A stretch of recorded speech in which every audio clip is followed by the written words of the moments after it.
I work with elite athletes every day, and the biggest difference between them and normal athletes, is not just about training or talent. It's actually all a very important factor is recovery, and recovery not just an afterthought but as a non-negotiable. Here are three things which elite athletes treat as seriously as their training sessions.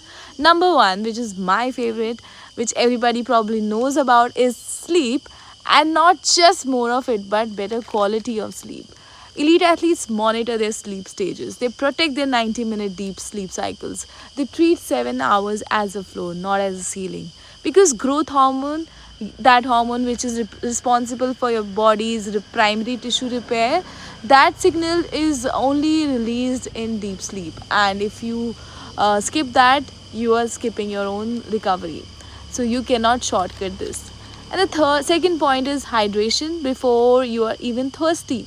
By the time you feel thirst, you're already 2% dehydrated. And with the 2%, your coordination, your muscle elasticity, your reaction time have all measurably dropped.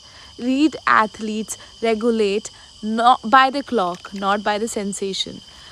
The third point is deliberately telling your nervous system, to train out of the sympathetic mode, to cool down, do the cold exposure, breath work, yoga nidra, and relaxation exercises to consciously shift out of the sympathetic mode so that body can shift into repair mode. Without this step, most of the times athletes do struggle with sleep issues and they go into overtraining and get injured and have pains.